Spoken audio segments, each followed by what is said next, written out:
एक सर्प ने बताया, चाहे मर जाना, पर इन 3 लक्षणों वाली स्त्री से अपनी औलाद का विवाह मत करना, वरना खून के आंसू रोने पड़ेंगे, चाहे कितनी भी हूर की परी क्यों ना हो।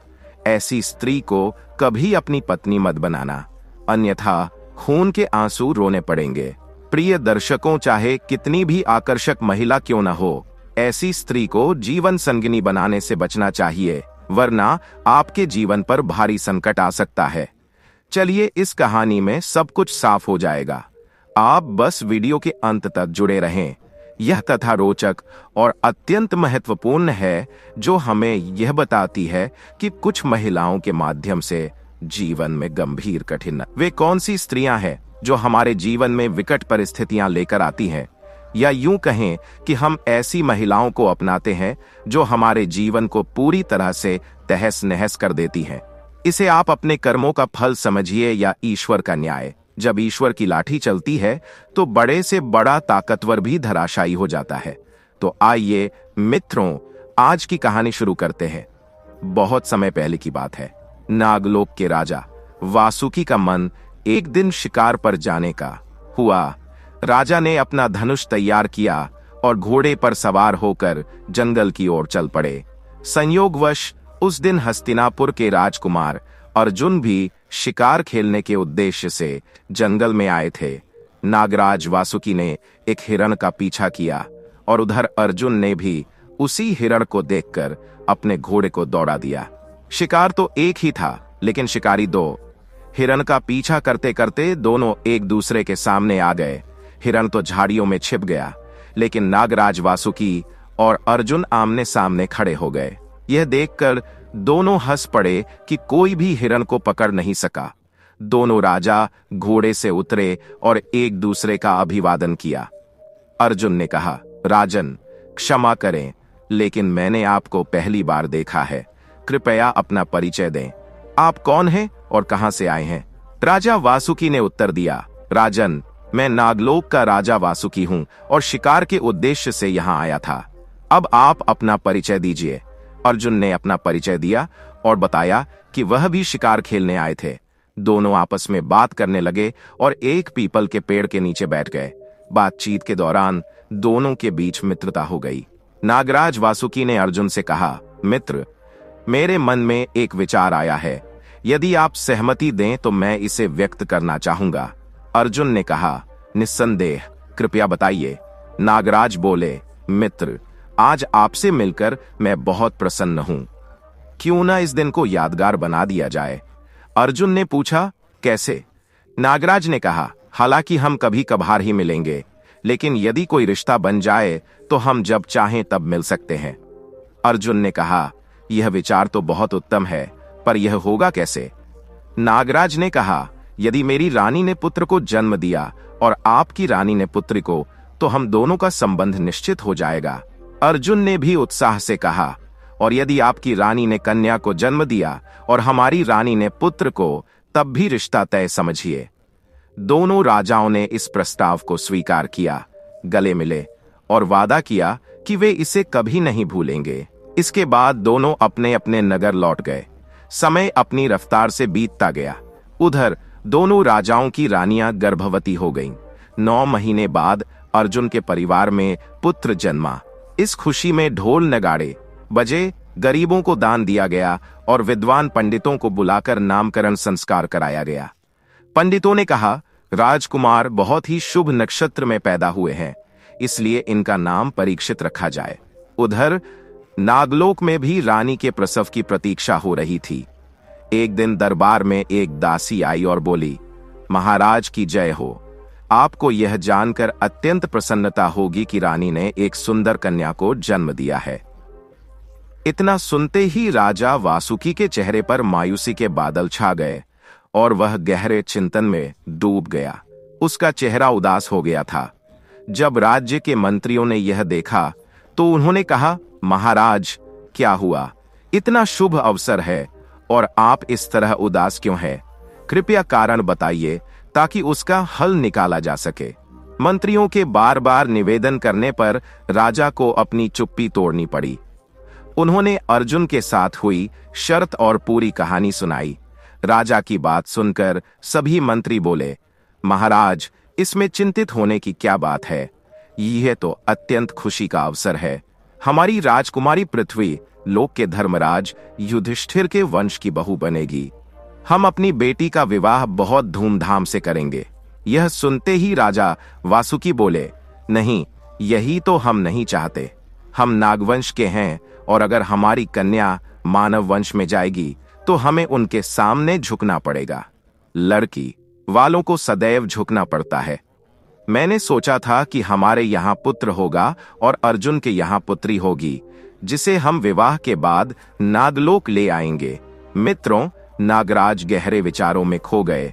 वह गद्दी छोड़कर महल की ओर बढ़े। महल में उन्होंने देखा कि रानी अपनी पुत्री को बड़े स्नेह से दुलार रही थी और उसे देखकर बेहद प्रसन्न हो रही थी। महल का माहौल खुशनुमा था। राजा को आया देखकर सभी दासियां कक्ष से बाहर चली गईं। राजा रानी के पास बैठ गए और कन्या को गोद में लेकर बोले, रानी, यह कन्या सच में बहुत सुंदर है। रानी थोड़ी सहमी हुई, पूछती है, लेकिन क्या महाराज? नागराज बोले, यह लड़की जीवित नहीं रहनी चाहिए। इसकी आयु बस इतनी ही थी। यह सुनते ही रानी की आंखों से आंसू बहने लगे। वह रोते हुए बोली, महाराज, आखिर ऐसा क्यों? इस मासूम का क्या दोष है? आप अपनी पुत्री के बारे में ऐसा कैसे कह सकते हैं? राजा बोले, नागरानी, क्योंकि यह पुत्री है, पुत्र नहीं। इसने मेरे सम्मान को झुकाने के लिए हमारे घर में जन्म लिया है। राजा के कठोर शब्द सुनकर रानी का हृदय विदीर्ण हो गया। वह अपनी बदकिस्मती पर फूट फूट कर रोने लगी। राजा वासुकी ने कहा, रानी, अब रोना धोना बंद करो और मेरी बात ध्यान से सुनो।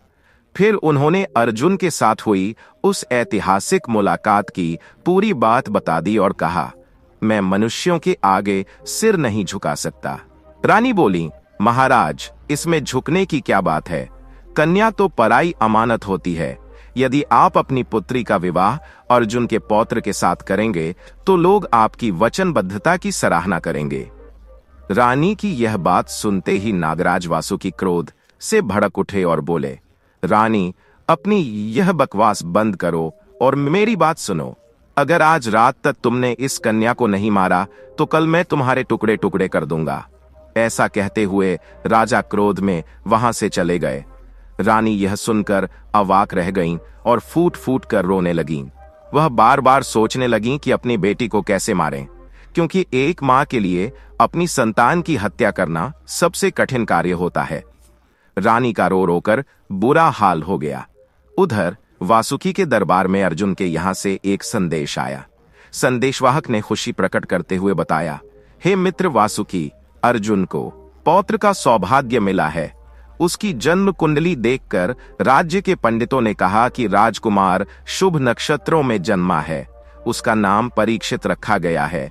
हमें आशा है कि आपकी ओर से भी कोई शुभ समाचार मिलेगा। यह सुनते ही राजा वासुकी स्तब्ध रह गए। ऐसा लगा मानो किसी ने उन पर आत्मघाती हमला कर दिया हो।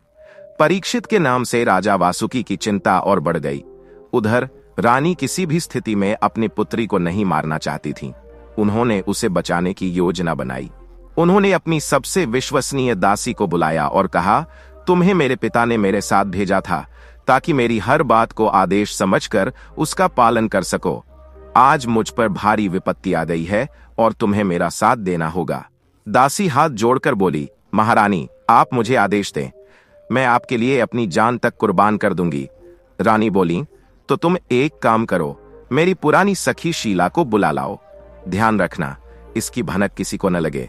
दासी ने कहा, तुम इसकी चिंता बिल्कुल मत करो, मैं यह खबर तुम्हारी सहेली तक पहुंचा दूंगी। मित्रों, शीला रानी की बाल्यकाल की सहेली थी और दोनों का विवाह नागराज की बस्ती में ही हुआ था। जैसे ही अंधेरा हुआ, दासी शीला के पास गई और बोली, रानी ने आपको बुलाया है। इस समय उन पर बड़ी विपत्ति आ गई है। रानी का संदेश सुनकर शीला तुरंत उनके पास पहुंची। अपनी सहेली को देखकर रानी फूट फूट कर रोने लगी। शीला ने पूछा, बहन, आखिर ऐसा क्या हुआ है जो तुम्हें इस कदर रुला रहा है? रानी ने रोते हुए कहा, पहले मेरी इस बेटी को देखो। शीला ने कन्या को देखकर कहा, बहन, तुम्हारी पुत्री तो अत्यंत सुंदर है, लेकिन तुम इसे अभागिन क्यों कह रही हो? तब रानी ने उसे पूरी कहानी सुनाई और बताया कि राजा ने आज इस कन्या को मारने का आदेश दिया है। रानी की बात सुनकर शीला को गहरा दुख हुआ। वह बोली, बहन, मुझे बताओ कि मैं तुम्हारी क्या मदद कर सकती हूं। रानी ने कहा, बहन, तुम इस कन्या को अपने साथ ले जाओ और अपने घर में इसका पालन पोषण करो। बदले में तुम्हारे पास जो पालतू हिरण है उसे मारकर उसकी आंखें निकालकर मेरी दासी के हाथ भेज देना, ताकि मैं राजा को दिखा सकूं कि ये हमारी बेटी की आंखें हैं। शीला बोली, बहन, यह समस्या बहुत गंभीर है। इस कार्य में मुझे अपने पति की सहायता लेनी पड़ेगी, अन्यथा वह मुझसे प्रश्न करेंगे तो मैं क्या उत्तर दूंगी? लेकिन मुझ पर भरोसा रखो, मैं उसे मना लूंगी। शीला के शब्द सुनकर रानी को कुछ सांत्वना मिली। शीला ने अपने पति को बुलवाया और पूरी योजना समझाई। पहले तो उसका पति भयभीत हो गया। उसने कहा, महारानी, कृपया मुझे क्षमा करें, मैं इस कार्य में आपकी कोई सहायता नहीं कर सकता।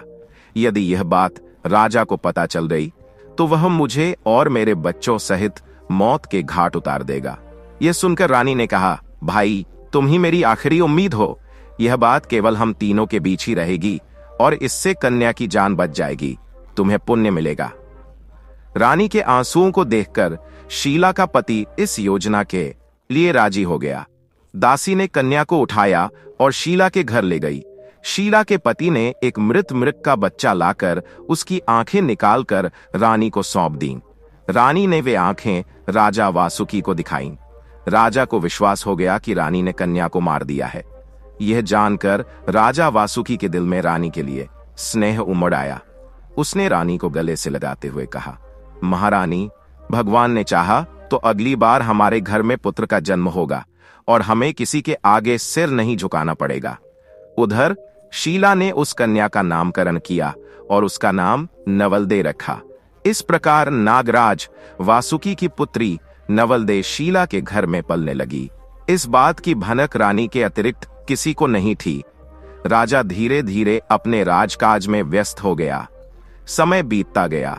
एक दिन राजा वासुकी ने हस्तिनापुर संदेश भेजा कि उनके यहाँ एक मृत पुत्री का जन्म हुआ है। यह खबर सुनकर हस्तिनापुर की सभा में सन्नाटा छा गया। अर्जुन ने संदेशवाहक को अपने अतिथि गृह में ठहराया, उसे उत्कृष्ट भोजन करवाया और उपहार भेंट किए। लेकिन अर्जुन इतने भोले नहीं थे कि दूत की बात पर यकीन कर लेते। उन्होंने तुरंत विद्वान ब्राह्मणों की सभा बुलाई। राज्य के सभी विद्वान पंडित दरबार में उपस्थित हुए। उनमें से एक बुजुर्ग पंडित थे जिन्हें विशेष पालकी में बुलवाया गया, क्योंकि वह हर समस्या की जड़ तक पहुंचने में सक्षम थे। जब सभी पंडित एकत्रित हो गए तो अर्जुन ने कहा, हे पूजनीय ब्राह्मणों, हमारे राज्य में आपकी विद्वता सदैव सहायक रही है। आज हमारी नगरी और स्वाभिमान पर बड़ा संकट आया है। कृपया इस मामले का समाधान करें।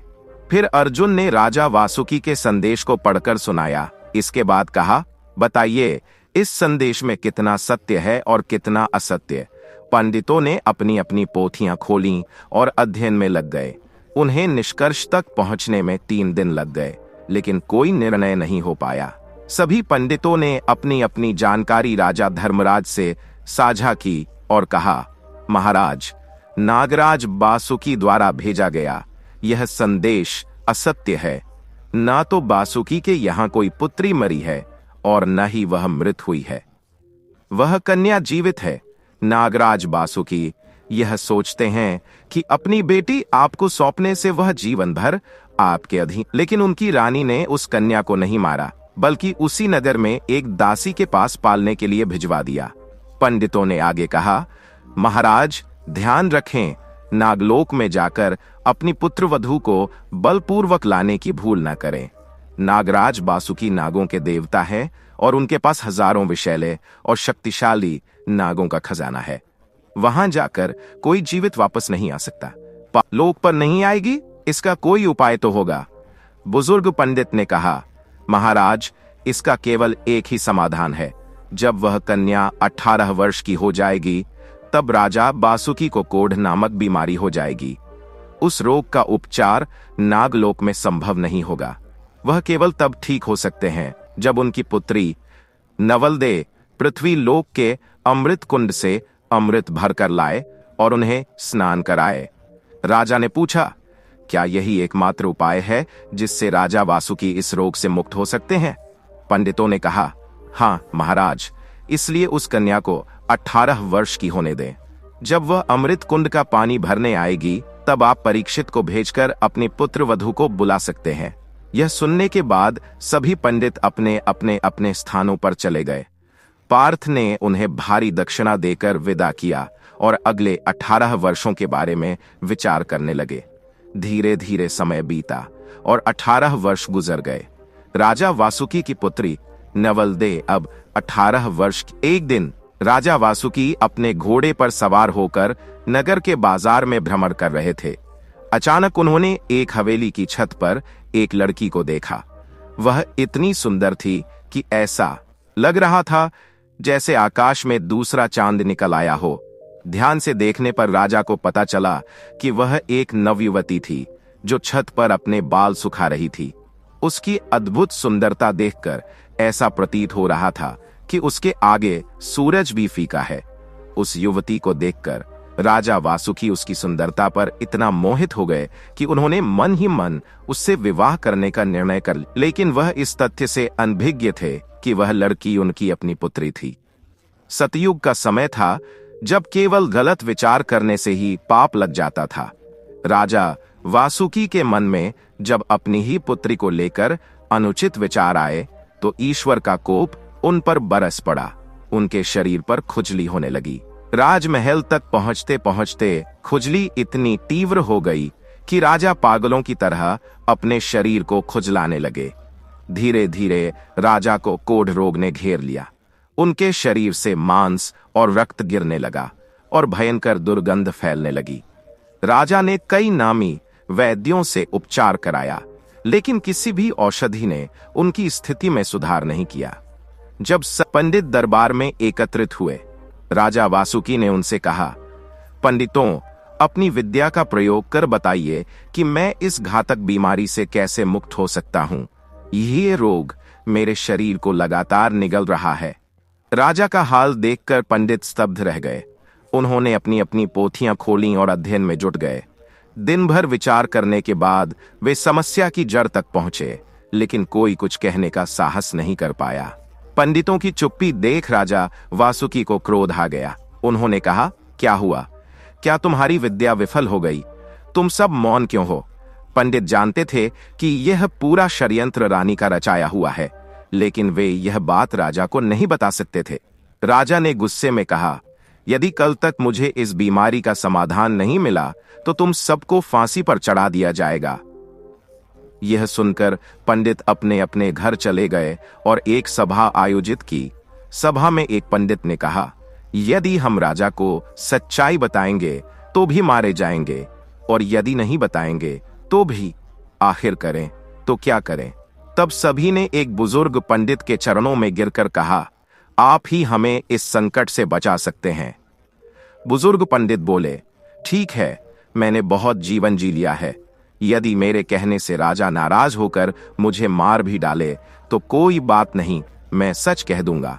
अगले दिन सभी पंडित अपनी पोथियां लेकर उस बुजुर्ग पंडित को पालकी में बैठाकर राजा के दरबार में पहुंचे। बुजुर्ग पंडित को ऊंचे स्थान पर बिठाया गया। राजा वासुकी के दरबार में पहुंचते ही सभी पंडित आदरपूर्वक खड़े हो गए। राजा ने अपनी गद्दी पर बैठने के बाद पूछा, पंडित जी, बताइए, आपने अपनी विद्या से क्या ज्ञात किया?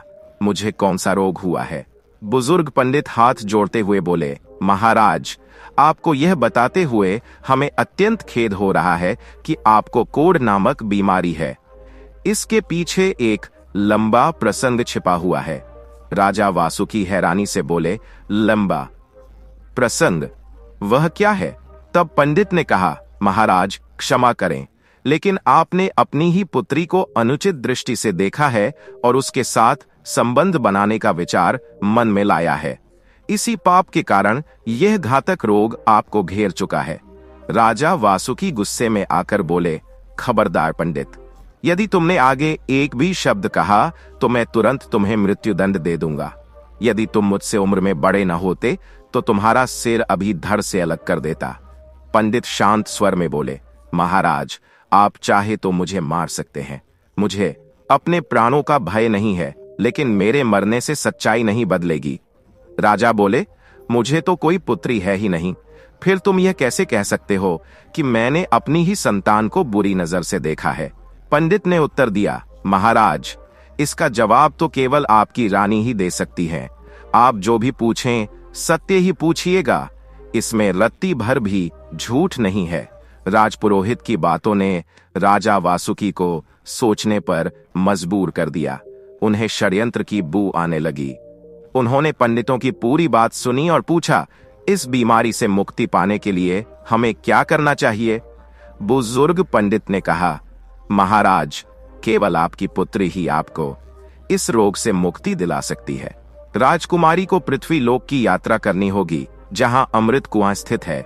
यदि वह वहां से जल लाकर आपको स्नान कराए तो आप स्वस्थ हो जाएंगे, अन्यथा कोई उपचार आपकी मदद नहीं कर सकेगा। यह सुनकर राजा वासुकी अचानक महल की ओर चल दिए। वहां पहुंचकर उन्होंने रानी से कहा, महारानी, हम जो भी पूछेंगे हमें सत्य उत्तर चाहिए, अन्यथा परिणाम अच्छे नहीं होंगे। राजा के डर गई। उसके मन में ख्याल आया कि शायद राजा को राजकुमारी के बारे में कुछ पता चल गया है।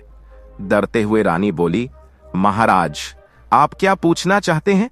राजा ने कहा, क्या हमारी कोई पुत्री भी है? यह सुनते ही रानी का चेहरा सफेद पड़ गया। उसके हाथ कांपने लगे। घबराहट में उसने कहा, महाराज, आप यह क्या कह रहे हैं? आपने तो उसे जन्म के तुरंत बाद मरवा दिया था। राजा वासुकी गंभीर स्वर में बोले, रानी, हमने पहले ही कहा था, झूठ मत बोलना। हमें पता चल चुका है कि तुमने हमारे साथ छल किया है। राजा के शब्दों ने रानी को हिला दिया। उसने सिर झुका लिया और कोई जवाब नहीं दिया। राजा को समझते देर नहीं लगी कि रानी ने जरूर कुछ छुपाया है। रानी ने कांपते स्वर में कहा, महाराज, मैं आपको इसका उत्तर नहीं दे सकती। आप चाहे तो मेरी जान ले सकते हैं। रानी के इन शब्दों पर राजा की आंखों में आंसू आ गए। उन्होंने कहा, रानी, मैं एक दुखी व्यक्ति हूं, किसी को क्या सजा दे सकता हूं? यदि आपसे कोई बात छुपी है तो कृपया हमें बता दीजिए। हम सब भूलने को तैयार हैं और आपको वचन देते हैं कि आपको कोई दंड नहीं मिलेगा। राजा ने रानी से वचन दिया। तब रानी बोली, महाराज, जब आपने हमारी पुत्री को मारने का आदेश दिया था तो मैंने अपनी सहेली की सहायता से उसे मरवाने के बजाय एक दासी के पास भेज दिया। आज वह 18 वर्ष की हो चुकी है और दासी के घर में रहती है। यह सुनकर राजा ने अपना माथा पीट लिया। उन्होंने महसूस किया कि पंडितों की बात पूरी तरह उन्होंने अपनी ही पुत्री को गलत दृष्टि से देखा। पश्चाताप की आग में जलते हुए उन्होंने रानी से कहा, रानी, हमारी राजकुमारी का नाम क्या है? रानी ने उत्तर दिया, महाराज, पंडितों ने उसका नाम नवलदे रखा है। राजा बोले, वाह, जैसा उसका रूप वैसा ही सुंदर नाम। राजा वासुकी ने अपने वचन के अनुसार ढोल नगाड़ों के साथ राजकुमारी को महल में बुलाया। उसका भव्य स्वागत किया गया। नागलोक में आनंदोत्सव मनाया गया। जिसने भी राजकुमारी का पालन पोषण किया था उसे विशेष सम्मान दिया गया। रानी ने अपनी पुत्री पर स्नेह और ममता लुटाई। वहीं दूसरी ओर पृथ्वी लोक के राजा पार्थ अर्जुन के दरबार में अभी भी गहरा सन्नाटा छाया हुआ था। राजा पंडितों के साथ विचार विमर्श कर रहे थे। उन्होंने कहा, हमारा पुत्र परीक्षित अब 18 वर्ष का हो चुका है, अब हमें आगे क्या कर? तब एक पंडित ने सुझाव देते हुए कहा, महाराज, हमारे विचार से अब समय आ गया है कि राजकुमार को उस शर्त के बारे में बताया जाए जो आपने नागराज वासुकी से लगाई थी। राजा पार्थ अर्जुन ने परीक्षित को सभा में बुलाने का आदेश दिया। कुछ ही समय में परीक्षित दरबार में उपस्थित हुए। उन्होंने सभी दरबारीजनों और गुरुजनों को नमन किया और बोले, कहिए महाराज, आपने हमें सभा में क्यों बुलाया है? क्या कोई विशेष कारण है? पार्थ अर्जुन बोले, पुत्र, हम काफी समय से तुम्हें एक महत्वपूर्ण बात बताना चाहते थे, लेकिन सही समय का इंतजार कर रहे थे और हमें लगता है कि आज वह सही घड़ी आ गई है, इसलिए ध्यानपूर्वक हमारी बात सुनो। परीक्षित ने कहा, निश्चित रूप से दादाजी, कृपया बताइए कि हमें क्या करना है। तब पार्थ अर्जुन ने परीक्षित को वह घटना सुनाई जिसमें उन्होंने नागराज बासुकी से एक शर्त लगाई थी और किस प्रकार नागराज अपने वचन से मुकर गए थे। पार्थ ने कहा, पुत्र, हमें हमारी पुत्रवधू चाहिए। हम नहीं चाहते कि आने वाली पीढ़ियां हमें कायर कहें। लोग कहेंगे कि पार्थ अर्जुन नागलोक जाने से डर गए, इसलिए उन्होंने अपने पौत्र की शादी नागलोक में नहीं करवाई। अब समय आ गया है कि तुम हमारी पुत्रवधू को महल में लाओ। यह कहकर राजा पार्थ अर्जुन अपने सिंहासन से उठे और वहां से उनके जाने के बाद परीक्षित ने राजपुरोहित से कहा, कृपया हमें बताएं कि मैं राजकुमारी को नागलोक से कैसे ला सकता हूं। पुरोहित बोले, राजकुमार, नागराज बासुकी को एक घातक रोग हो गया है जिसकी असहनीय पीड़ा वह सहन नहीं कर पा रहे हैं। पूरे नागलोक के विद्वान वैद्य भी उनका उपचार करने में असमर्थ रहे हैं। नागराज तभी स्वस्थ हो सकते हैं जब उनकी पुत्री नवलदे पृथ्वी लोक से जल लाकर अपने पिता को स्नान कराए। पुरोहित ने आगे कहा, जब नवलदे पृथ्वी लोक पर जल भरने आएगी तो आप उसे महल में लाने का प्रयत्न कर सकते हैं। यदि वह स्वेच्छा से राजी हो तो अच्छा है, अन्यथा बलपूर्वक भी उसे लाया जा सकता है। लेकिन ध्यान रहे, गलती से भी नागलोक में प्रवेश मत करना। वहां के विषैले नाग बहुत शक्तिशाली हैं और आपको जीवित नहीं छोड़ेंगे।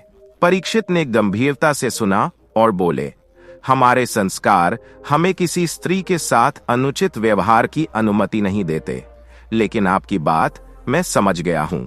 आगे का कार्य मुझ पर छोड़ दीजिए।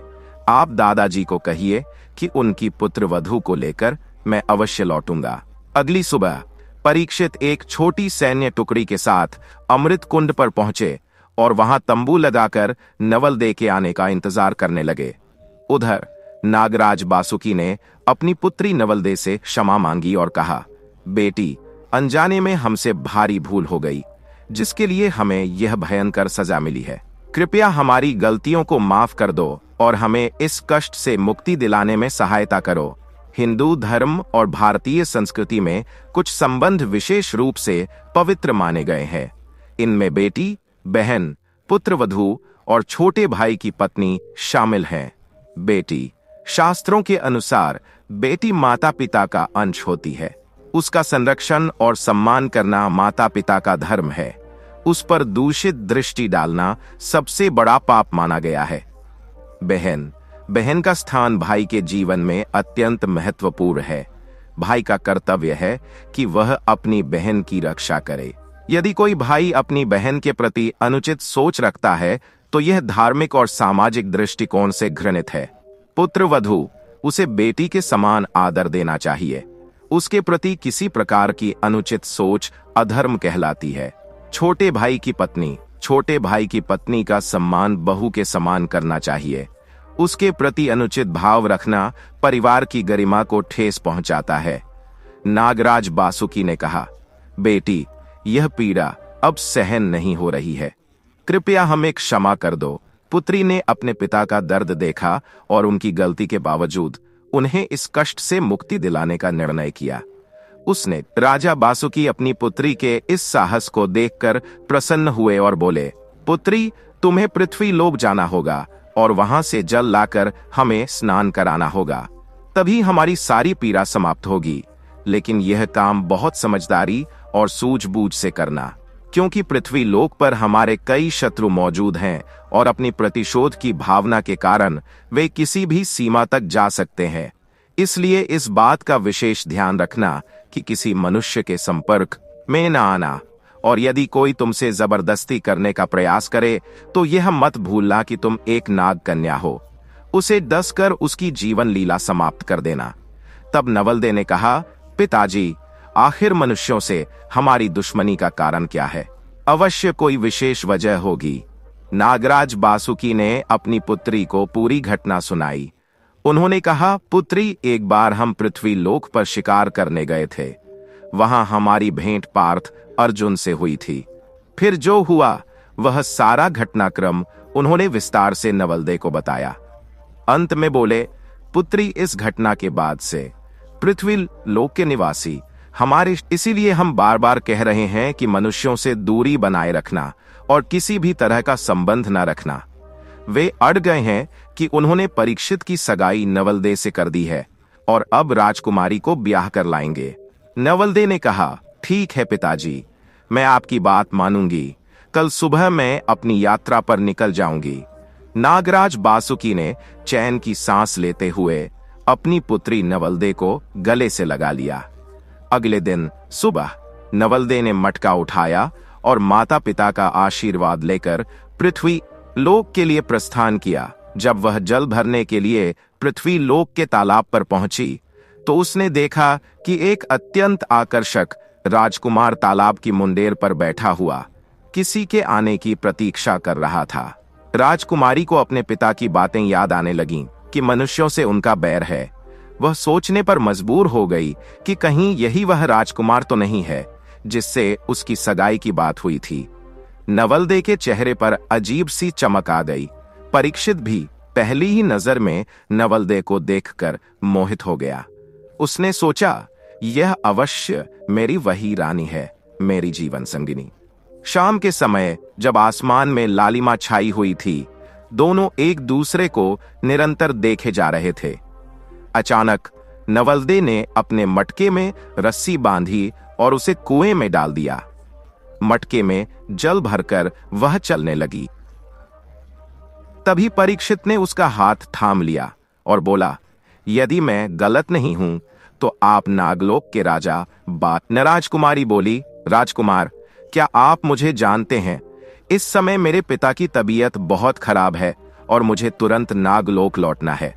परीक्षित ने कहा, नाग कन्या, हम तुम्हें जल ले जाने से नहीं रोकेंगे, लेकिन प्रस्थान करने से पहले हमारे कुछ प्रश्नों का उत्तर दे दीजिए। राजकुमारी ने कहा, पूछिए राजकुमार, आप क्या जानना चाहते हैं? परीक्षित बोले, आखिर आपके पिता ने हमारे पूर्वजों से किए वादे को क्यों तोड़ा और क्यों उन्हें लगता है कि पृथ्वी लोक पर आपकी उपस्थिति से उनकी प्रतिष्ठा कम हो जाएगी? हम ये नहीं समझ पा रहे हैं कि आपके पिता ने ऐसा कदम क्यों उठाया, लेकिन हम अपनी बात पर अडिग हैं। उन्होंने आगे कहा, पृथ्वी लोक के वासी यह मानते हैं कि पार्थ, अर्जुन और परीक्षित कभी किसी से भयभीत नहीं होते। इसीलिए राजकुमारी, कृपया हमारे साथ चलने का निर्णय लें। हम आपको अपने जीवन की हर खुशी देंगे। राजकुमार की बात सुनकर नवलदे को अपने बचपन की बातें याद आ गईं और उसकी आंखों से आंसू बहने लगे। वह बोली, राजकुमार, मैं विवश हूं। चाहे नागलोक हो या पृथ्वीलोक, हमें निर्णय लेने का अधिकार नहीं दिया जाता, क्योंकि यदि मेरी मां मुझ पर दया न करती तो मैं बचपन में ही समाप्त कर दी गई होती। परीक्षित बोले, राजकुमारी, इसी वजह से हम आपसे आग्रह कर रहे हैं कि हमारे साथ चलें। हम आपको वह सभी अधिकार देंगे जो नागलोक में आपसे छीन लिए गए। नवलदे ने कहा, राजकुमार, मुझे अभी नागलोक जाना होगा। मैंने अपने पिता से वचन दिया है कि मैं उन्हें इस कष्ट से मुक्ति दिलाऊंगी। मैं उनके साथ वादा खिलाफी नहीं कर सकती, लेकिन मैं आपसे वादा करती हूं कि अपने पिता को रोग मुक्त करने के बाद मैं लौटकर आपके पास आऊंगी। परीक्षित ने कहा, राजकुमारी, क्या आपको लगता है कि राजा बासुकी आपको हमारे पास लौटने देंगे? नवलदे बोली, राजकुमार, मैं वादा करती हूं कि चाहे कुछ भी हो जाए, आप सब कुछ मुझ पर छोड़ दीजिए। यह कहते हुए दोनों ने आंसुओं से भरी आंखों के साथ एक दूसरे से विदा ली। चलते चलते नवलदे ने कहा, राजकुमार, मेरा इंतजार करना, मैं इसी स्थान पर लौटूंगी। इतना कहकर नवलदे जल लेकर चली गई। परीक्षित अपनी प्रिय को जाते हुए देखता रह गया। चलते चलते नवलदे को एहसास हुआ कि उसने राजकुमार से वादा करके एक कठिन स्थिति को जन्म दे दिया है। वह जानती थी कि उसके पिता कभी उसे पृथ्वीलोक पर लौटने नहीं देंगे, लेकिन वह अपने पिता की तरह वचन तोड़ना नहीं चाहती थी। इस समस्या से निजात पाने के लिए नवलदे ने एक योजना बनाई। यह ऐसी योजना थी जो राजकुमार के उदास चेहरे पर फिर से मुस्कान ला सकती थी। इस सोच के साथ वह नागलोक लौट गई। अपनी पुत्री को लौटता देख नागराज वासुकी और रानी अत्यधिक प्रसन्न हो गए। वे अपनी पुत्री की वीरता की प्रशंसा करने लगे, जो पृथ्वी लोक से जल लेकर आई थी। थोड़ी देर बाद राजा वासुकी ने चौक में एक चटाई बिछाई, उस पर बैठ गए और बोले, पुत्री, अब शीघ्रता से इस पवित्र जल से हमें स्नान करा दो, ताकि हम स्वस्थ हो सकें और इस रोग से छुटकारा पा लें। अब वह क्षण आ गया था जब राजकुमारी को अपनी योजना को अंजाम देना था। अपनी युक्ति के अनुसार उसने अपने हाथ का अंगूठा राजा वासुकी के माथे पर रखकर सारा पानी उड़ेल दिया। यह राजकुमारी ने जानबूझकर किया था। पानी का पात्र भी उसने फोड़ दिया। पानी राजा के पूरे शरीर पर पहुंच गया, लेकिन माथे के उस हिस्से पर नहीं पहुंचा जहां नवलदे ने अंगूठा रखा था। राजा का सारा शरीर स्वस्थ हो गया, किंतु माथे का वह स्थान वैसा का वैसा ही रह गया। इस बात की जानकारी राजा वासुकी को नहीं थी। स्नान के बाद नागराज बहुत खुश हुए, लेकिन जब उन्होंने दर्पण मंगवाया और अपना चेहरा देखा तो उनकी नजर उस निशान पर पड़ी जो उनके माथे पर था। वह अंगूठे का निशान राजकुमारी ने जानबूझकर बनाया था, क्योंकि यह उसकी योजना का हिस्सा था। अपने माथे के कुछ भाग को इस स्थिति में देखकर राजा वासुकी बोले, पुत्री, तुमसे यह चूक कैसे हो गई? अगर यह शरीर के किसी अन्य हिस्से में होता तो कोई बात नहीं थी, लेकिन यह तो हमारे चेहरे पर है, जो स्पष्ट रूप से दिखता है। हमें भारी मन से कहना पड़ रहा है कि तुम्हें एक बार फिर पृथ्वी लोक पर, ताकि हमारा चेहरा पूरी तरह ठीक हो सके। नवलदे बोली, क्षमा करें पिताजी, हम आपको पूर्ण रूप से स्नान नहीं करा सके, लेकिन आप चिंता न करें, हम दोबारा अवश्य जाएंगे। राजकुमारी यही चाहती थी, इसलिए उसने जानबूझकर राजा वासुकी के शरीर में यह कमी रहने दी। अब नवलदे ने ईश्वर का धन्यवाद किया और माता पिता का आशीर्वाद लेकर पुनः पृथ्वी, इस बार वह सदा के लिए जा रही थी। उसकी आंखों में आंसू थे और चेहरे पर हल्की मुस्कान थी, अर्थात उसके मन में कुछ पीड़ा थी और साथ ही कुछ खुशी भी। जब राजकुमारी नवलदे उस स्थान पर पहुंची तो उसने देखा कि राजकुमार परीक्षित पहले से ही वहां प्रतीक्षा कर रहा था। जैसे ही परीक्षित ने नाग कन्या को देखा, उसका मन खुशी से झूम उठा। उसके पूरे शरीर में उत्साह की लहर दौड़ गई। दोनों ने दौड़कर एक दूसरे को गले लगा लिया। नवलदे आंसुओं से भरी आंखों के साथ राजकुमार से कहने लगी, मैं अपना सब कुछ छोड़कर आई हूं, अब आप मुझे जहां ले चलेंगे, मैं वहीं चलने के लिए तैयार हूं। राजकुमार नवलदे को अपने महल ले गया। अर्जुन भी अपने पोते को देखकर अत्यधिक आनंदित हुए। पृथ्वी लोक के सभी लोग हर्षित थे, मानो उन्होंने नागलोक से राजकुमारी को जीत लिया हो। दूसरी ओर राजा वासुकी अपनी पुत्री का इंतजार करते करते चिंतित हो गए। धीरे धीरे रात होने लगी। राजा वासुकी को गहरी चिंता सताने लगी कि उनकी पुत्री के साथ क्या हुआ होगा। यही स्थिति रानी की भी थी। वह भी इसी चिंता में डूबी जा रही थी कि उनकी पुत्री अब तक क्यों नहीं लौटी। परिणाम स्वरूप राजा वासुकी ने सुबह होते ही अपने सभी दूतों को दरबार में बुलाया और उन्हें पृथ्वी राजात का पता लगाने का आदेश दिया। नागराज वासुकी ने अपने सबसे योग्य गुप्तचरों को भेजा। जब गुप्तचर वहां पहुंचे तो उन्होंने देखा कि वहां कोई मनुष्य नहीं था, केवल घोड़ों के निशान कुएं के चारों ओर दिखाई दे रहे थे। दूतों ने अनुमान लगाया कि अवश्य घोड़े पर सवार कोई व्यक्ति राजकुमारी को लेकर गया होगा। घोड़ों के पदचिन्हों का अनुसरण करते हुए दूत पार्थ की नगरी में पहुंचे। वहां उन्हें यह समझने में देर नहीं लगी कि परीक्षित ही राजकुमारी को लेकर गया है। सारी घटना को जानने के बाद नागलोक के दूत वापस लौटकर नागराज वासुकी के पास पहुंचे और उन्हें सारा हाल सुनाया।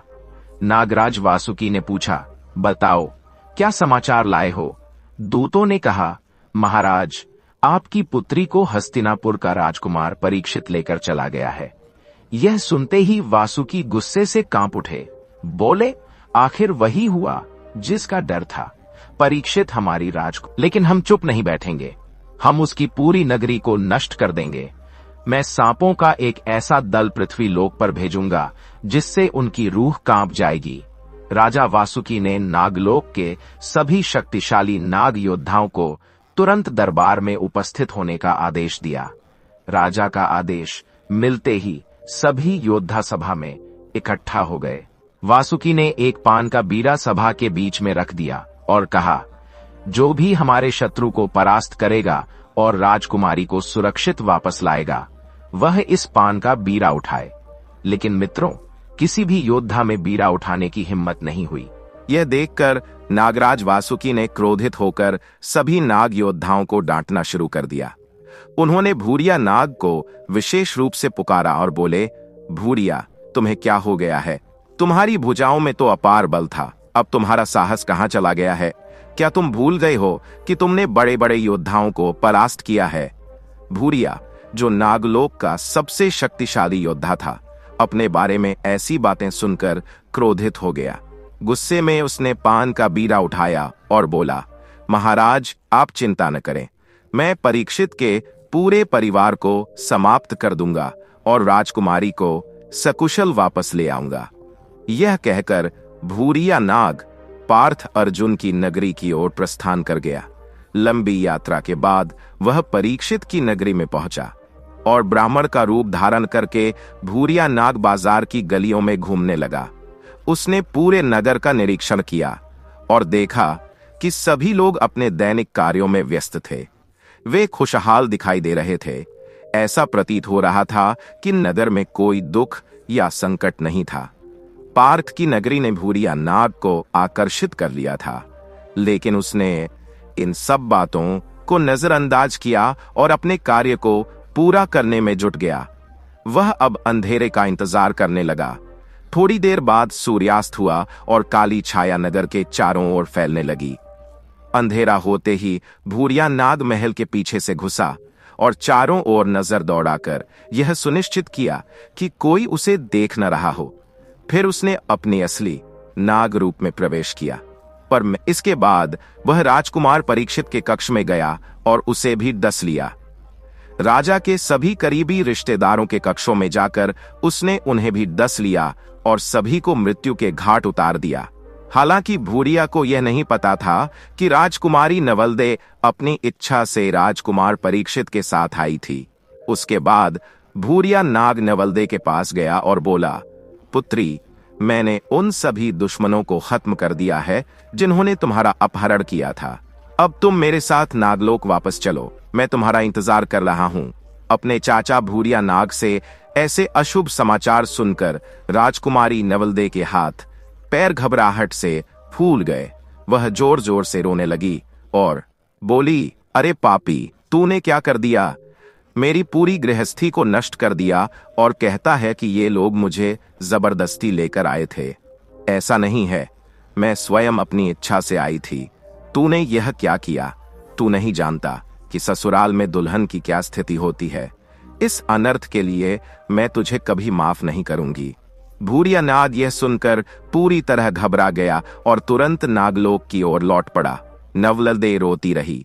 नागलोक पहुंचते ही भूरिया दरबार में पहुंचा और वहां राजा बासुकी, जो बहुत परेशान थे, उसका इंतजार कर रहे थे। भूरिया को दरबार में देखकर राजा के चेहरे पर खुशी की मुस्कान आ गई और वह बोला, भूरिया, हमारी पुत्री को तुमने देखा? जल्दी बताओ, हमें बहुत चिंता हो रही है।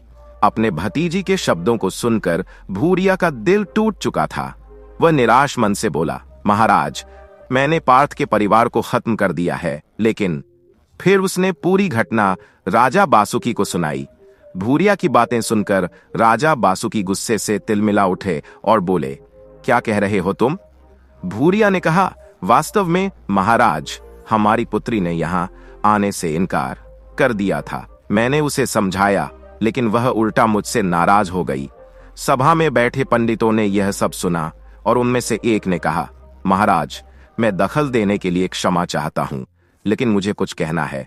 राजा बासुकी ने पूछा, हाँ पंडित जी, आप क्या कहना चाहते हैं? तब पंडित ने कहा, महाराज, भूरिया नाग ने वहां जाकर यह सब ठीक नहीं किया, यह अनर्थ हुआ है। राजा बासुकी बोले, यह सब व्यर्थ क्यों हुआ है? आप क्या कहना चाहते हैं? तब पंडित ने बताया, महाराज, पृथ्वी लोक पर एक वैद्य है जो सांप के काटे हुए व्यक्ति को देख ले तो सांप का विष समाप्त हो जाता है। राजा बासुकी ने कहा, इसका मतलब है कि वह वैद्य उन्हें पुनर्जीवित कर देगा।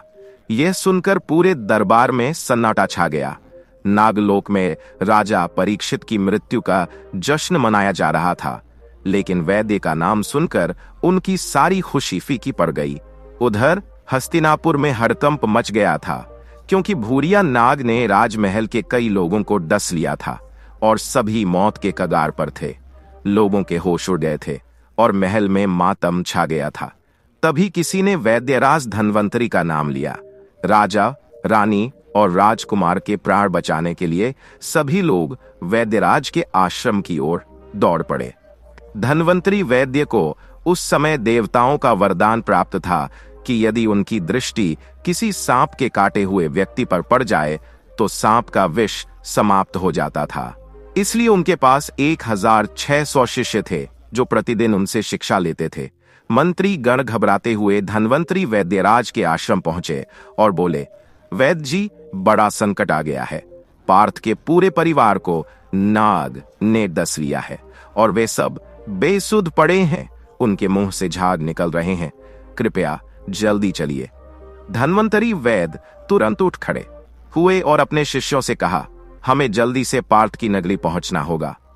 कुछ देर बाद सभी हस्तिनापुर पहुंच गए। जब वे पार्थ के कक्ष में पहुंचे तो वैद्य ने तुरंत सांप के काटे हुए स्थान पर अपनी दृष्टि डाली और जैसे ही वैद्य की नजर पड़ी सभी उठकर बैठ गए, जैसे उन्हें कुछ हुआ ही नहीं हो। इस प्रकार वैद्य ने सभी को पहले जैसा स्वस्थ कर दिया। पार्थ ने कहा, वैद्य जी, आपका बहुत बहुत धन्यवाद। यदि आप नहीं होते तो हमारा परिवार समाप्त हो चुका होता। वैद्य जी ने कहा, महाराज, आपने ऐसा कौन सा पाप किया था कि नागलोक आपके परिवार को समाप्त करना चाहता था? तब पार्थ अर्जुन ने राजा वासुकी से हुई शर्त के बारे में बता। सारी बात सुनकर वैद्य ने कहा, महाराज, यह तो बहुत बुरा हुआ। शायद आप नहीं जानते कि राजा वासुकी अपनी दुश्मनी निकालने के लिए किसी भी हद तक जा सकते हैं और मैं आपके साथ ज्यादा समय तक नहीं रह सकता, क्योंकि मैं पृथ्वी पर भ्रमण करता हूं। अगर मैं समय पर नहीं पहुंचा तो कुछ भी हो सकता है। पार्थ अर्जुन ने पूछा, वैद्य जी, कृपया इस समस्या का समाधान बताएं। तब वैद्य जी ने कहा, महाराज, आप सभी को नागलोक से खतरा तब तक रहेगा जब तक राजकुमार परीक्षित और रानी नवलदे आपके साथ है। आप इन दोनों को किसी सुरक्षित स्थान पर भेज दो तो आपकी समस्या का समाधान हो जाएगा। अर्जुन ने पूछा, वैद्यराज, आप पृथ्वी लोक पर ऐसा कौन सा स्थान जानते हैं जहां नाग नहीं पहुंच सकते?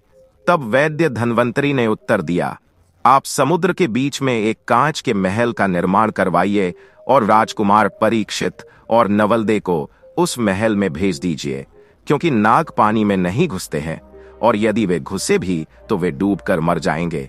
नागों की दुश्मनी परीक्षित से है, इसलिए वे उसे ही मारना चाहते हैं। हमारा मानना है कि वे आपको कोई नुकसान नहीं पहुंचाएंगे और जब उन्हें यह पता चलेगा कि राजकुमार परीक्षित कांच के महल में रह रहे हैं तो वे आपकी नगरी में नहीं आएंगे, क्योंकि उनका एकमात्र लक्ष्य कांच का महल ही होगा। पार्थ ने कहा, जैसी आपकी आज्ञा। कुछ ही समय में समुद्र के बीच में कांच का महल तैयार करवा दिया गया। जब महल बनकर तैयार हो गया तो राजकुमार परीक्षित को वहां भेज दिया गया। दोनों शांति से वहां रहने लगे। उधर धन्वंतरी वैद्य भी अपनी आज्ञा लेकर अपने आश्रम लौट गए। नागलोक में राजा वासुकी एक दिन दरबार में पान का बीरा लेकर आए और बोले, जो भी नाद योद्धा इस पान का बीरा चबाएगा उसे एक विशेष कार्य करना होगा। यह कार्य होगा धन्वंतरी वैद्य को समाप्त करने की योजना पर काम करना। सभी नाद योद्धा एक दूसरे की ओर देखने लगे, क्योंकि किसी भी नाद में वैद्य को समाप्त करने की हिम्मत नहीं थी। यह बात सभी जानते थे कि धन्वंतरी के पास ऐसी शक्तियां हैं जो पल भर में किसी को नष्ट कर सकती है। सभी नागों के सिर झुक गए। तभी तक्षक नाग खड़ा हुआ और पान का बीरा चबाया। नागराज वासुकी ने कहा, तक्षक नाग, भूरिया नाग तो अपने कार्य में सफल होकर भी असफल हो गया था। क्या तुम्हारे पास इतनी शक्ति है कि तुम वैद्य को समाप्त कर सको? मुझ तक्षक नाग इन कड़वी बातों को सुनकर बहुत क्रोधित हो गया और बोला, महाराज, मेरे बारे में ऐसा मत बोलिए। ऐसा कौन सा कार्य है जो मैंने आपके लिए नहीं किया? आपने जो भी कार्य सौंपा है, मैं हमेशा उस कार्य में विजय होकर लौटा हूं। मैंने कभी आपको निराश नहीं किया। आज भी मैं आपको निराश नहीं करूंगा। आप चिंता मत कीजिए। पृथ्वी लोक जाकर वैद्य को समाप्त कर मैं तुरंत लौट आऊंगा। तक्षक नाग राजा बासुकी से आज्ञा लेकर पृथ्वी लोक की ओर चल पड़ा। वहां पहुंचकर तक्षक नाग ने ब्राह्मण का रूप धारण किया और वैद्य धन्वंतरी के आश्रम में पहुंच गया। उसने देखा कि आश्रम में कोई नहीं था। फिर वह इंतजार करने लगा, लेकिन काफी देर बाद भी वैद्य नहीं आए। तक्षक नाग का गुस्सा बढ़ने लगा। तभी उसकी नजर एक झोपड़ी पर पड़ी जो आश्रम से थोड़ी दूरी पर थी। तक्षक नाग दौड़कर झोपड़ी तक पहुंचा, जहां एक गरीब किसान का परिवार रहता था। वहां जाकर तक्षक ने पूछा, क्या कोई है जो इस बूढ़े ब्राह्मण को पानी पिला सके? तभी किसान की पत्नी झोपड़ी से बाहर निकली और बोली, बैठिए महाराज, मैं अभी पानी लेकर आती हूं। पानी पीकर तक्षक ने किसान से कहा, मेरे पुत्र को किसी जहरीले सांप ने डस लिया है, जिससे उसका शरीर नीला पड़ गया है। इसलिए मैं धन्वंतरी वैद्य को बुलाने आया था, लेकिन वहां कोई नहीं मिला। क्या आप मुझे बता सकते हैं कि वैद्य कहां मिलेंगे? किसान ने कहा, पंडित जी, वैद्य तो पार्थ की नगरी में गए हुए हैं। सुना है कि राजा पार्थ और उनके पूरे परिवार को किसी जहरीले सांप ने डसकर मार डाला था, लेकिन अब वे सभी स्वस्थ हो गए हैं, क्योंकि वैद्य ने उनके प्राणों को बचा लिया है। तक्षक नाग बोला, मुझे उनसे मिलना बहुत जरूरी है। किसान ने कहा, हे ब्राह्मण देव, आप पार्थ की नगरी क्यों नहीं चले जाते? तक्षक नाग किसान का धन्यवाद करके पार्थ की नगरी की ओर चल पड़ा, लेकिन रास्ते में उसे विचार आया कि पार्थ की नगरी जाने से क्या फायदा होगा, क्योंकि वहां तो सभी नागों के दुश्मन है। अगर किसी को भनक लग गई तो कोई भी परेशानी हो सकती है। इसलिए उसने वहीं रास्ते में रुकने का निर्णय लिया और वैद्य का इंतजार करने लगा। तक्षक नाग ने रास्ते में ही डेरा डाल लिया और उधर वैद्य धन्वंतरी 1000 शिष्यों के साथ अपने आश्रम की ओर लौट रहे थे। राजा वासुकी ने अपने दूतों को पृथ्वी पर भेजकर तक्षक नाग की निगरानी करने का आदेश दिया था, ताकि मुश्किल में उसकी मदद की जा सके। तक्षक नाग ने एक सुंदर सी छड़ी बनाई और रास्ते में रख दी। जब वैद्य के शिष्य उस छड़ी को देखे तो वे उसमें आपस में झगड़ने लगे, क्योंकि वह बहुत आकर्षक थी। सभी शिष्य उस छड़ी को पाने के लिए झगड़ने लगे। एक बोला, मैंने इसे पहले देखा था, इसलिए यह मेरी है। दूसरा बोला, यह मेरी है क्योंकि मैंने पहले इसे उठाया था। शिष्य आपस में इतना झगड़ने लगे कि वैद्य ने अपनी छड़ी उनसे छीनकर खुद के गले में टांग ली, जिससे उनका झगड़ा खत्म हो गया और वे सभी वैद्यराज के आगे आगे चलने लगे। छड़ी को अपने गले में डालकर गुरु धन्वंतरी आगे बढ़ रहे थे। तक्षक ने सोचा, यह सही मौका है धन्वंतरी को परलोक भेजने का। तक्षक नाग ने अपना असली रूप धारण किया और वैद्य धन्वंतरी को गर्दन में डस लिया, फिर तेजी से झाड़ियों में गायब हो गया। इधर वैद्यराज तड़पकर गिर पड़े, क्योंकि उनकी नजर गर्दन तक नहीं पहुंच पा रही थी। अपने गुरु की ऐसी अवस्था देखकर सभी शिष्य रोने लगे। शिष्यों को रोता देख धन्वंतरी ने कहा, पुत्रों, मेरी बात ध्यान से सुनो। सभी शिष्य शांत हो गए। धन्वंतरी ने कहा, मुझे तक्षक नाग ने डस लिया है। मेरी दृष्टि कटे हुए स्थान तक नहीं पहुंच पा रही है, इसलिए अगर मैं मर जाऊं तो मुझे पृथ्वी में दफना देना। 6 महीने बाद मुझे खोद कर निकाल लेना, मैं आपको जीवित मिलूंगा।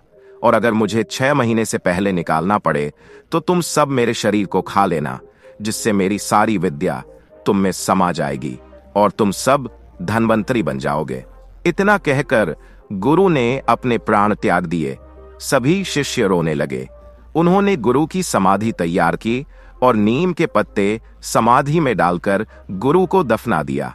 फिर सभी समाधि के पास बैठकर 6 महीने पूरे होने का इंतजार करने लगे। उधर तक्षक नाग वैद्य का अंत करके नागलोक लौट गया।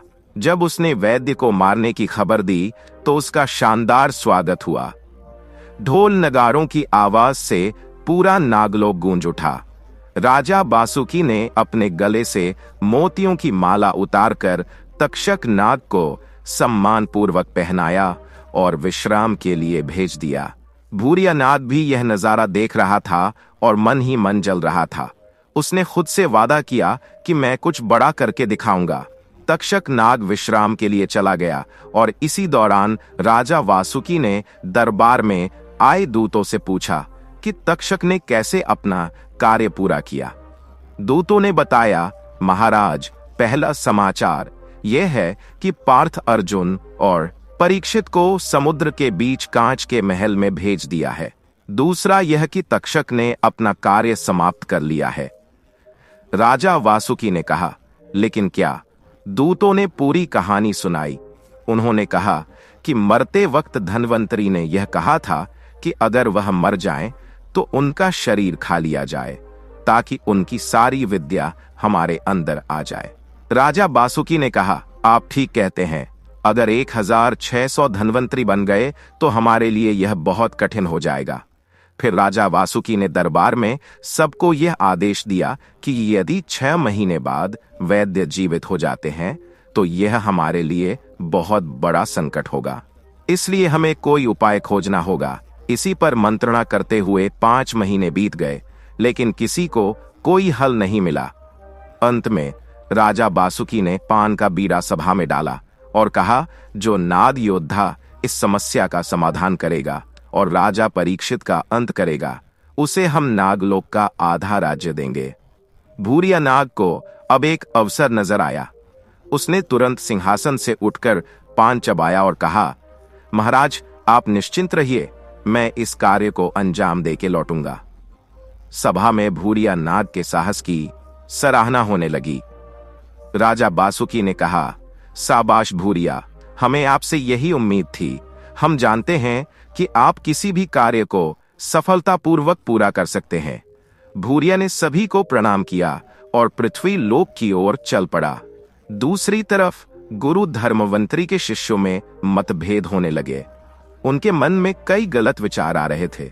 एक शिष्य ने कहा, मुझे नहीं लगता कि इतने दिन दफन रहने के बाद कोई जीवित रह सकता है। मुझे लगता है हमारू गुरुजी का शरीर गल चुका होगा और हम बेवकूफ की तरह बैठे हैं। इस विचार को दूसरे शिष्य ने स्वीकार किया और कहा, हाँ, आप सही कह रहे हो, हमें अब इंतजार नहीं करना चाहिए। चलिए हम गुरुजी को खोद कर देखते हैं।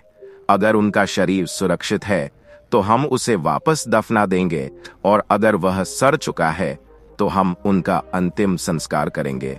फिर सभी शिष्य अपने गुरु की समाधि खोदने लगे। उन्होंने देखा कि गुरु का शरीर वैसा का वैसा था, लेकिन सिर गायब था। यह देख सभी शिष्य हैरान रह गए। वे कहते हैं, हमने अनजाने में एक बड़ी गलती कर दी है, जिससे हमने अपने गुरु को हमेशा के लिए खो दिया। सभी शिष्य गहरे दुख में थे। तभी एक शिष्य ने कहा, अगर हम गुरुजी को 6 महीने बाद खोदते तो उनका सिर भी जुड़ा होता और वह जीवित हो जाते। दूसरे शिष्य ने कहा, अब कुछ नहीं हो सकता, हमें अब गुरुजी की बात याद रखनी चाहिए। उन्होंने मरते वक्त कहा था कि अगर हमें उन्हें 6 महीने से पहले निकालना पड़े तो हमें उनका मांस बांटकर खाना होगा। इसके बाद सभी शिष्य गुरु के शरीर को बांटकर खा गए। वे गुरु के मांस को पकाने की तैयारी कर ही रहे थे कि उसी दौरान भूरिया नाग ब्राह्मण बनकर देखकर सभी शिष्य ब्राह्मण को प्रणाम करते हैं और ब्राह्मण, जो असल में भूरिया नाग था, कहने लगा, पुत्रों, तुम किस प्रकार का भोजन पका रहे हो? इसकी महक तो बड़ी अजीब सी है। तब उनमें से एक शिष्य ब्राह्मण को पूरी कहानी सुनाता है और बताता है कि वे अपने गुरु का मांस पका रहे हैं। ब्राह्मण, जो भूरिया नाग था, कहने लगा, तुम लोग बेवकूफ हो, ये क्या कर रहे हो? क्या तुम जानते हो कि गुरु के मरने के बाद उसकी आत्मा की शांति के लिए हवन, पूजा, पाठ और दान करते हैं? तुम लोग अपने गुरुजी का मांस खाने की सोच रहे हो। क्या तुम्हें लगता है कि इससे तुम विद्वान बन जाओगे? जो गुरु तुम्हें जीवित अवस्था में विद्या नहीं सिखा पाए, वह मरने के बाद तुम्हें क्या सिखाएंगे? गुरु का मांस खाकर तुम सब नरक के भागीदार बनोगे और 7 जन्मों तक तुम्हारा पाप नहीं कटेगा। तब सभी शिष्य गण कहने लगे, ब्राह्मण देवता, कृपया आप ही बताइए कि अब हमें क्या करना चाहिए। ब्राह्मण ने कहा, अगर तुम इस पाप के भागीदार नहीं बनना चाहते हो तो इन सभी मांस के टुकड़ों को गंगा नदी में प्रवाहित कर दो, अन्यथा तुम सभी सदैव इस पाप के बोझ तले दबे रहोगे और इस पाप से तुम्हें कभी मुक्ति नहीं मिलेगी। अब सभी शिष्यों ने मांस के जो टुकड़े थे उन्हें उठाया और ब्राह्मण की सलाह मानते हुए गंगा नदी की ओर चल पड़े। उन टुकड़ों को सबने मिलकर गंगा में प्रवाहित कर दिया। वे हंडियां बहते हुए बंगाल की ओर चली गईं। अब आगे कहानी में क्या होगा? क्या राजा बासुकी परीक्षित को मार पाएगा या फिर पार्थ अर्जुन अपने पौत्र परीक्षित को बचा लेंगे? नागराज बासु की अगली चाल क्या होगी? इन सवालों का उत्तर अगले भाग में मिलेगा, तो चलिए इंतजार कीजिए। आप सभी दर्शकों का बहुत बहुत धन्यवाद। जय श्री कृष्णा।